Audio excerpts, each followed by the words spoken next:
proud of the team. Again, still learning each other, still having so much stuff to put in. To see these guys fight and scrap against teams that are nationally ranked, that have been together way longer, and get wins and pull wins out by any means necessary. I'm just proud of that, watching these guys. Everybody that touched the floor contributed in their own way. And when you look at the numbers on this stat sheet, man, we did some incredible things, and we haven't even started scratching the surface yet. We haven't even reached the level we're going to reach yet.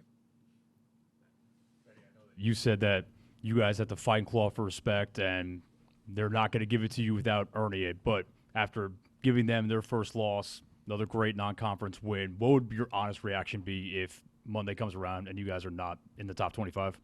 I'd keep moving. I wouldn't even be mad. You know, we're out of anyone in the country, I feel like we've really had to earn the right to be in. And I don't know what it's going to take for them, but I know what it's going to take for us to just keep learning and just keep winning. You know, that's what we have to do.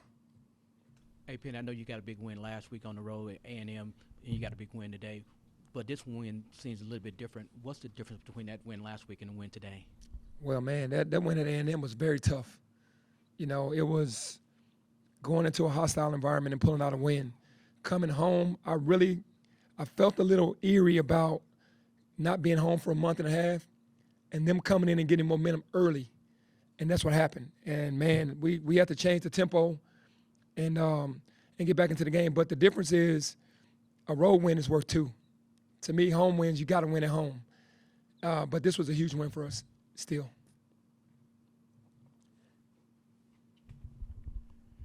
Coach, great win. Thank they you. tried to get you with a zone. How did you feel like your team faced that today? I felt like we did really well. We took really good shots. We had wide open guys out there behind the arc that missed open shots. If they make those shots, we push away. We missed those shots, and I encourage my guys to take those shots. Everybody's going to try to play zone. We prepared for zone all week and got out of it what we wanted to get out of it. Every possession, we did not take one bad shot in the zone. We just didn't make the shots that we had open. Coach, how proud are you of your guys' activity level, obviously diving on the balls, winning those 50-50 balls, and, you know, just seeing that they wanted it on the floor. Like you said, Clemson took the momentum early, but your guys seemed to put that extra effort in. Yeah, at halftime, we were a little disappointed in ourselves because we knew what it was going to take we wanted to punch first and not stop punching. They punched us, went in up by 7, and we said we're going to change the tempo. And to score 47 points in the second half, missing all those free throws at the end. It could have been a 55-point half for us, and we held them to 38. So to me, you know, that's just saying a lot about who we are. You know, those guys are going to keep fighting, keep scrapping, and that's what I'm so proud of. Penny, along those lines, you know, great crowd. And you've talked about kind of the vision of you bring in these transfers and you want them to buy into being here for Memphis and playing for Memphis. Like, was that the vision out there that you know? I know it wasn't perfect execution-wise, but seeing them just scrambling all over the floor in front of, you know, probably the first time they've experienced a real crowd. Like, is that sort of what this is supposed to be? Yeah, for real. It's like in the second half, for sure, because that was true Memphis basketball. In the first half, it reminded me of Villanova too much. It was one pass shot. But this team always talks about making the city proud.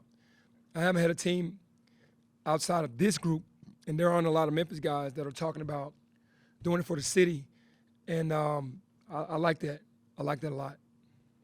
Coach, in your time at Memphis, you've had a lot of point guards that have – back here in the back by the cameras. Yeah, I got you. You a lot of point guards that have played for you that just, you know, as a former point guard, it definitely seems like they're kind of an extension of you on the floor. Mm-hmm. Javon, while he might not have the most stat-pleasing game tonight, just utterly dominated the game in terms of just kind of conducting everything that was going on out there. How do you build such a relationship, and are you as that comfortable with him already out there on the floor? Like, are you comfortable with him? Yeah, well, he did have a masterful floor game. He had 6 assists, 1 turnover, but he was making so many things happen with hockey assists, getting off the ball early and then getting other guys involved. That's a part of leadership. And he is an extension of me. We talk a lot about what I see versus what he sees, and I try to help him throughout the game. And just blessed to have him, man. Even though his stats weren't phenomenal, he still controlled the game in a great way and made timely baskets. So for me, he's only going to get better. You know, he was in a different system last year. Only 10 games in, like I said, coming off a knee injury. Even this year, where he had to sit out like a month and a half, and to be able to go out there and turn it around, because in the first few games, you could tell he was ailing. Being healthier, playing much better. Hey, Coach, a two-part question. The first part, what did you do to start the second half to take the lead? And also, is it January yet? Man, what we did to get the lead in the second half was just get up, press up in the tempo, try to speed the tempo up, because they were just jogging down the ball and getting into their sets and dropping it into P.J. Hall. Man, he's a fantastic player. So we changed the tempo and got up and started pressing him a little bit to make him go faster. And January can't get here fast enough. Coach, in the back, one, Clemson talked about his guys being tired in that second half. I just want to kind of know what you thought about the way your guys was able to force that. You talked about speeding them up a little bit. And then second question, I don't know if you saw it towards the end, but, you know, DeAndre Williams in the building, a lot of your guys go over and hug him and you know, say words to him. I just kind of want to know what your, you know, response is to that and what you thought about that. Yeah, I don't know what I went into daydream about. The first part of that question was, I'm sorry. Just forcing them to get tired. Yes, I got it. I noticed right away that PJ and Shiflin, those guys were exhausted in the first half, but they kept trying to push through. And all we talked about was just pushing tempo. We worked all week on just getting the ball up and down the court as fast as we could, and it worked. At the end of the game, you know, they were exhausted and couldn't guard. That's why they went to that zone. They tried to rest in the zone, but that was part of our game plan, for sure. And as far as the players going to DeAndre, they're just paying homage to a kid, a guy that came here and gave it his all every single minute that he stepped on the floor in a Tiger uniform. Penny, could you have won this today without Malcolm Dandridge? Absolutely not. There's no way you win this game without Malcolm Dandridge. That sequence where he's chasing the ball down the sideline right toward you, turned into a huge play, and then 9 rebounds, including the one where they at the very end where he comes down, he goes way up and comes down hard. I mean, he just felt like he was kind of the unsung hero today. Yeah, he was, and I praised him for that after the game, because he knew what this game meant to us.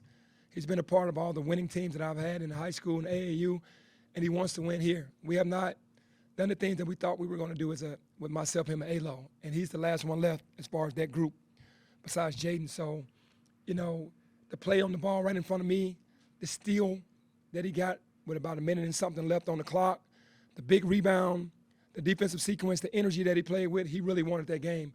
And I'm so proud of him, because he understands how important this is to our school and to the city.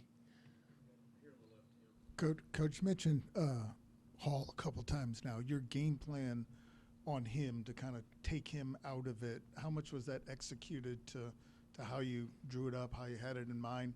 And was there risk in that, with as much talent as they have, kind of thrown as much attention to him as you did? We went into the game to double team him, and if you notice, we double teamed him early, and he threw it out to three. You know, they made threes, and that kind of made us feel like we had to play him one-on-one, and that was a huge mistake, because that guy is just so good. So we started just shrinking the court more and then trying to close out better. But, you know, they did a good job of spacing the floor when he got those baskets in a row.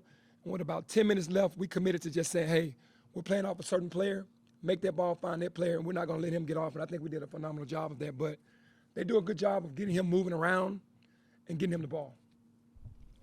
Penny, whether it's against, you know, Arkansas or Texas A&M last week and Clemson today, David Jones seems to kind of elevate his game even more, right, against the bigger opponents, against the brighter, you know, in the brighter lights.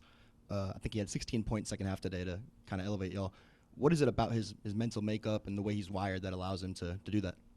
He's just tough, man, mentally and physically. He's not afraid of any moment. His confidence is through the roof, and I think that's what makes him great. He doesn't feel like anyone can guard him, and he feels like he can guard anyone. So when he goes out with that mentality every single day, it's going to be hard to stop him. Benny, I'm not trying to be a Debbie Downer. You guys shot 4-26 from 3. Jaquan and Caleb did not have great games. David had an okay first half, missed a bunch of free throws late, and you guys still win this game against a top 15 team in the country. What does that say about your group? It says a lot, man. It says that we're really relying on defense even when we're not scoring, and then winning the free throw game. Defense and winning the free throw game is what we have to do, and we're going to keep getting better with offense. We know we're going to keep getting better with that. We had to take some tough shots tonight, in some areas, especially those two guys. Jaquan just missed them wide open. I have all the confidence in him that he'll do that, but it just says a lot about this team and the fact that even though we're new, we'll still fight and scrap with anyone. If I told you before the season through 10 games you'd be 8-2 with the wins you've got, like would you have taken that? I mean, I know you said the other day, you feel like you could have been 10-0 under a couple circumstances, but how much momentum do you feel like you have given the schedule you've played and the wins you have now? Yeah, I don't want to be crazy and say that I wouldn't be ecstatic if before the season started you say we were 8-2 and the teams that we had beaten. I mean, I'd be crazy not to feel that way. But again, I know that we have so much more room to grow that makes me feel really good. And I put the schedule together blindly. I didn't know who I was going to have. And, man, I thank God for allowing me to have these guys that I have. I wouldn't want to go to war with anyone else because they're willing to fight for me and willing to fight for the school and the city.